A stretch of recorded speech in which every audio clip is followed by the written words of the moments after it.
Divorce হয় স্বামী স্ত্রীর মধ্যে। তো আমার কাছে ডিভোর্সটা শুধুমাত্র তার আমার মধ্যে, বাচ্চার আমার না, যার জন্য আমি SMS এর মাধ্যমে হোক বা পরিচিত লোকজনের মাধ্যমে হোক আমি ছেলেকে পাঠাতাম যে ওর বাবার ফিলটা যেন বুঝতে না পারে।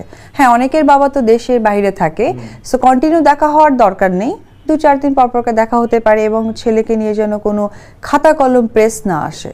এটা আমার জন্য যতটুকু লজ্জা ছিল ওর জন্য এটা কষ্টের হবে। তো এই চিন্তা করে আমি সব কিছু একটু ম্যাক্সিমামই আমার মতো করে পজিটিভলি নিতাম। তো একদিন আমাকে একটা সাংবাদিক বলল সে বাচ্চা দেখতে চাচ্ছে, তার জন্য সে পাগল হয়ে গেছে। আমি খুব ভালো কথা, ওকে ফাইন। তো আমি তখন FDC-তে একটা শুটিং হচ্ছিল একটা সিনেমার। তো আমি বাসায় যখন তাকে পাইনি, কারণ আমি আমার শ্বশুর শাশুড়ি বা আমার বাড়ির ওরা যারা, তাদেরকে আমি মনে প্রাণে বিশ্বাস করি না, কারণ তারা আমার জয় পেটে থাকতে, মানে আমি জয় হবে তখন তা জানতাম না, ও পেটে থাকতে তারা আমাকে কখনোই পজিটিভলি একটা টেক কেয়ারের ব্যাপারটা সে করতো না। এবং ওর মা বা ওর বাবাকে আমি একজন মা হিসেবে বিশ্বাস করতে পারি না। আমার ছেলেকে যে কোনো সময় যে কোনো ক্ষতি করে দিতে পারে। ওই জায়গা থেকে তার প্রতি আমার 100% বিশ্বাস, বিকজ সে হাজার কিছু হলো বাবা। তো ও আমার যেমন তার প্রতি একটা ভালোবাসা বা একটা সাপোর্ট আছে, 100% আমার থেকে কোনো অংশে কম তারও নেই। ওই চিন্তা করে আমি বাসায় না দিয়ে আমি ভাবলাম ঠিক আছে FDC-তে শুটিং, আমি FDC-তে নিয়ে যাই। আমি FDC নিয়ে গেছি, মেকআপ রুমে গেছে, দেখা করছে, আসছে, এবং আমাকে যেটা বলা হলো যে বাসায় যাক, সে বাসায় খুব দ্রুত চলে আসতেছে। Okay fine. ওনার বাসায়? হ্যাঁ, ওনার বাসায় বাবুকে রাখতে বললো। আমি দ্রুত গতিতে খুব বাচ্চাকে রেখে, আমার কাজের লোকেরা যেহেতু খায়, আর আমার বাচ্চা তোদের বাসার কাউকে চেনে না, তার হাতে খায়ও না, তো আমার সেই জায়গা থেকে আমি বাচ্চাকে থুয়ে আমি চলে গেলাম। আমার কিছু কাজ ছিল। আমি 10টার দিকে বাসায় যখন ওকে নিতে আসছি, এসে আমার কাজের লোকের কাছে শুনলাম যে দুপুর 3টে আমি বাচ্চাকে থুয়ে গেছে FDC থেকে, এখনো পর্যন্ত তার বাবা আসেনি। তো অনেক কিছু আপনারা অজানা থাকেন। আসলে আমি এত বলতে চাই না, কেন কি জানেন, এত বলার মধ্যে না আসলে আমাকে মাঝে মাঝে বাচাল মনে হয় যে ও অলওয়েজ তাকে ব্লেম দিয়ে যাচ্ছে। আসলে আমার কিছু বলার নেই, আমি খালি এটুকুই বলি, আমার সাথে যেটা করেছে করুক, বাচ্চার সাথে যেন মিথ্যে বা নিজেকে ভালো প্রকাশ করা, এটা আসলে বুদ্ধিমানের কাজ নয়। কারণ আজকে নিউজ এটা রেকর্ড করছে, কালকে বাচ্চা যখন অরিজিনালি ফিল করতে পারবে তখন কিন্তু কোনো পোর্টাল দিয়ে কাজ হবে না। এখানে আরেকটা ব্যাপার একটু আলোচনায় আনতে চাই, সেটা হচ্ছে যে যখন আপনি প্রকাশ্যে এলেন জয়কে সাথে নিয়ে, তখন থেকে এটা দেখা যাচ্ছে আপনাদের দুজনের মাঝখানে সাংবাদিকরা অ্যাজ এ মিডিয়া হিসেবে কাজ করে।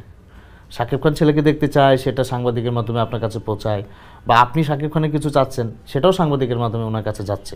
যদি এরকম হতো যে আপনারা নিজেরাই নিজেদের সাথে যোগাযোগ করছেন বা পারিবারিকভাবে আপনাদের মধ্যে যোগাযোগটা হচ্ছে, তাহলে ডিভোর্সটা বাঁচানো যেত কিনা? দেখেন, একটা কথা হচ্ছে যে যখন একটা সম্পর্কের মধ্যে মানে সম্মানটা চলে যায়, সম্পর্কের অপর নামে সম্মানবোধটা চলে যায়, তখন সে সম্পর্কে আমার মনে হয় যে কন্টিনিউ করাটা একদমই উচিত না। তো সেই জায়গা থেকে যেটাই আমরা করেছি আমার দৃষ্টিতে খুবই পজিটিভ কাজ হয়েছে। আর সেকেন্ড ইস্যু হচ্ছে যে যোগাযোগের মাধ্যমটা যে মাঝে মাঝে সাংবাদিক, কারণ সে জানে সাংবাদিকদের সাথে আমি কথা বলি বা বলেই যাব, বা তাদের কথা হয়তো বা আমি কখনো নাও করতে পারবো না, কারণ সাংবাদিকরা অসম্ভব ভালো মানুষ, তারা বরাবরই আমাকে সব দিক থেকে সাপোর্ট করেছে, এবং তারা না থাকলেও হয়তো বা এই পৃথিবীর মানুষ আমাকে সাপোর্ট করতে পারতো না। তো এই জায়গা থেকে হয়তো তাদেরকে ওই দেওয়া হয়েছে দুজনের জায়গা থেকে। হ্যাঁ, কিন্তু দেখেন সবচেয়ে বড় কথা কি, সাংবাদিক, বাবা মা, পরিবার, আমি কাউকেই মানি না। একটা মানুষ যদি নিজের জায়গায় তার প্রিন্সিপালটা ঠিক রাখে, সেখানে কোনো কিছু আসে না। আই থিঙ্ক তার বড় একটা প্রিন্সিপাল থাকতে পারতো যে আমার ছেলে, আমি এত বড় গলায় বলি, তার সম্মানটা রাখতে হলে আমাকে কতটুকু সম্মানিত হতে হতো। That's it. তো যাক, আমরা অতীত থেকে একটু বর্তমানে আসতে চাই। আমরা এটা জানতে চাই যে আপনি যদি এখন বিয়েটা করেন, আপনার নতুন বিয়ের ক্ষেত্রে আপনি কেমন পাত্র চান? হ্যাঁ, ডেফিনেটলি একটা ভালো মানুষ হওয়া দরকার, ভালো মনের মানুষ প্রথমত কথা। আর প্রথমে তো আমি আগে কাউকে কেয়ার করতাম, এখন ডেফিনেটলি আমাকে কেয়ার করতে হবে, না হলে কেন পছন্দ করব? অবশ্যই ছেলে। আর একটা কথা হচ্ছে যে একটা গুড মেন্টালিটির হতে হবে। ওভারঅল গুড মেন্টালিটির হলে ঠিক আছে, অ্যাটলিস্ট বাকি জীবনটা হ্যাপি থাকতে পারবে। দেখা যায় যে একটা ছেলে যদি থাকে বা একটা মেয়ে যদি থাকে, এখানে একটা কম্প্রোমাইজের মানসিকতা থাকতে হয়। ঝামেলা দেখা, ওটার মধ্যে আমি যাব না। কেন যাব না? কম্প্রোমাইজ এতে হলে হবে, না হলে না হবে। আজকে আপনার বিয়েটা যদি আপনার ছেলের জন্য পজিটিভ কিছু না হয়, আবার আরেকটা কোনো সমস্যা আমি আমার ছেলের জন্য যখন আমার গুড ক্যারিয়ার গুলো ছাড়তে পারি, আমার ছেলের জন্য বিয়ে কেন, পৃথিবীর সবকিছুই ছাড়তে পারি। আপনি এটা অসংখ্যবার বলেছেন যে আমার ছেলে আমার পৃথিবী, তো সেই জন্য প্রশ্নটা আমার ছেলের জন্যই আমার কিন্তু এই চিন্তাটা করা। কারণ আজকে অনেস্টলি স্পিকিং আমার ছেলে আইএসডিতে পড়াশোনা করে, আমার ছেলে একটা ভালো সোসাইটিতে বড় হয়ে আসছে। তাদের সোসাইটির যেমন অনেক শো অফ থাকে, কেউ আসে রেঞ্জ রোভার নিয়ে, কেউ আসে হচ্ছে গিয়ে একদম হামার নিয়ে। তো ওই জায়গায় আমাকে তাল মেলাতে হলে ভাই আমার অনেক সাপোর্ট দরকার। তো এখানে একটা বিষয় জানতে চাই, আপনার নতুন বিয়ের দাওয়াতের তালিকায় শাকিব খানের নামটি থাকবে কিনা? দেখেন, দাওয়াতের তালিকায় আমার পছন্দের প্রত্যেকটা মানুষও থাকবে, তার মধ্যে সেও বাইরের কেউ না, সেও আমার পছন্দেরই মানুষ।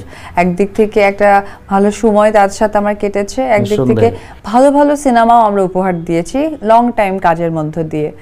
এখন যদি মনে করেন, আমি তো ডেফিনেটলি প্রত্যেকটা মানুষকেই বলবো যে সবাই সবার জায়গা থেকে আসো, আর সে এটাকে কতটুকু পজিটিভ নিয়ে আসবে এটা তার দায়িত্ব, এটা আমি বলতে পারবো না। আপনি বললেন যে তার সাথে অনেক চমৎকার সময় কেটেছে, অনেক সুপারহিট ছবি আপনারা দুজন একসাথে করেছেন। সেই জায়গা থেকে একটা সমালোচনা হয়, এটা হচ্ছে যে শাকিব খানের বাইরে আসলে অপু বিশ্বাস আলাদা করে প্রতিষ্ঠিত হতে পারেনি। আপনি এই সমালোচনাটাকে কিভাবে দেখেন? এটা সমালোচনা, এটা আমি মনে করি নিন্দুকদের মুখরোচক কথা। আমার কাছে মনে হয় যে আমি তার বাইরে কতটুকু পপুলার এটা আমি একদিন টিভিতে বের হয়ে বুঝতে পেরেছেন। অনেক তো পপুলার হিরোইন হিরো আছে, অনেক তো রিউমার হয়, কয়জন ছড়ায়, কয়জন একদিনে বসে টিভিতে দেখে, কয়জন একদিনে বসে সমস্ত পোর্টাল ফেলে দিয়ে একটিকে হেডলাইন করে। তে আমি যদি ওরকম নাই হতাম তাহলে এটা কেন হবে? হ্যাঁ, সিনেমার কথা বলছেন, যেটা শাকিব খান হয়তো বা করে যাচ্ছে, আমি কেন করছি না? শাকিব খান চলমান হিরো, কাজ করে গেছেন, আমি মাঝখানে 3 বছরের ব্রেকআপ। তো ব্রেকের পর একটা জিনিস স্টার্ট করতে হলে একটা রুমও যদি আপনি ভেঙে ফেলেন, ওটাকে কিন্তু আপনি ইন্টেরিয়র করা, সেট আপ করার একটু সময় লাগে। এখন আমি ট্রাই করছি, যেহেতু আমি মাঝখানে অনেক মুটিয়েও গেছি, মোটানো ছিলাম, এখন কিছুটা কমার দিকে, নট ফুল। আমার কথা আমি তো জানি দর্শকদের কাছে আমাকে কি প্রেজেন্টেশন দিতে হবে, তো আমি নিজেকে 100% আগে প্রিপেয়ার করি, দেন আমার নিন্দুকরা আমাকে জিজ্ঞেস করুক আমি কি করতে পারি না করতে পারি। একটি মেয়ে তার পরিবার ছেড়ে এখানে এসে সারাটা জীবন আমাদের জন্য মানে একদম কাটিয়ে দেওয়া, তার ওপার বাংলা থেকে তিনি এখানে আসছেন। হ্যাঁ হ্যাঁ, তার মা, তার পরিবার, তার ফ্যামিলিকে ছেড়ে। যদিও এত বুঝতে শিখতাম না, বাট যখন থেকে আমি একটু বাস্তববাদী টাইপের মেয়ে, তো ওই জায়গাটা আমার অনেক বেশি টাচ করতো। আর ভেরি রিসেন্ট লাইক 2-3-4 বছর মাকে বেশি ভালোবাসার কারণ হচ্ছে এখন আমি মা, হয়তো তাকে ভালোবাসলে আমার ছেলে আমাকে ভালোবাসবে। হ্যাঁ, এটা পরবর্তী সময় আপনারা দেখবেন। তাদের সকলকে অনেক শুভেচ্ছা এবং অভিনন্দন। যদি আমার বা লেমন ভাই আমাদের দুজনের কোনো কথার মধ্যে আপনাদের ত্রুটি মনে হয়, বা সেটাকে ট্রল না করে আমাদেরকে শিখিয়ে দেবেন, কারণ ট্রল করাটাই মানুষের জন্য বড় কিছু নয়, মানুষকে শেখানোটা এটা বড় একটি আদর্শ। তো পরিশেষে একটি পুরনো কথাই বারবার বলবো, বাংলা চলচ্চিত্রের সাথে থাকুন, বাংলা চলচ্চিত্র দেখুন, আর আমার জন্য যারা আমার দর্শক আমার জন্য প্রে করুন, আমি খুব দ্রুত যেন আপনাদের মাঝে সুন্দর সে উপবিশ্বাসটি হয়ে আসতে পারি এবং ভালো ভালো কাজ উপহার দিতে পারি।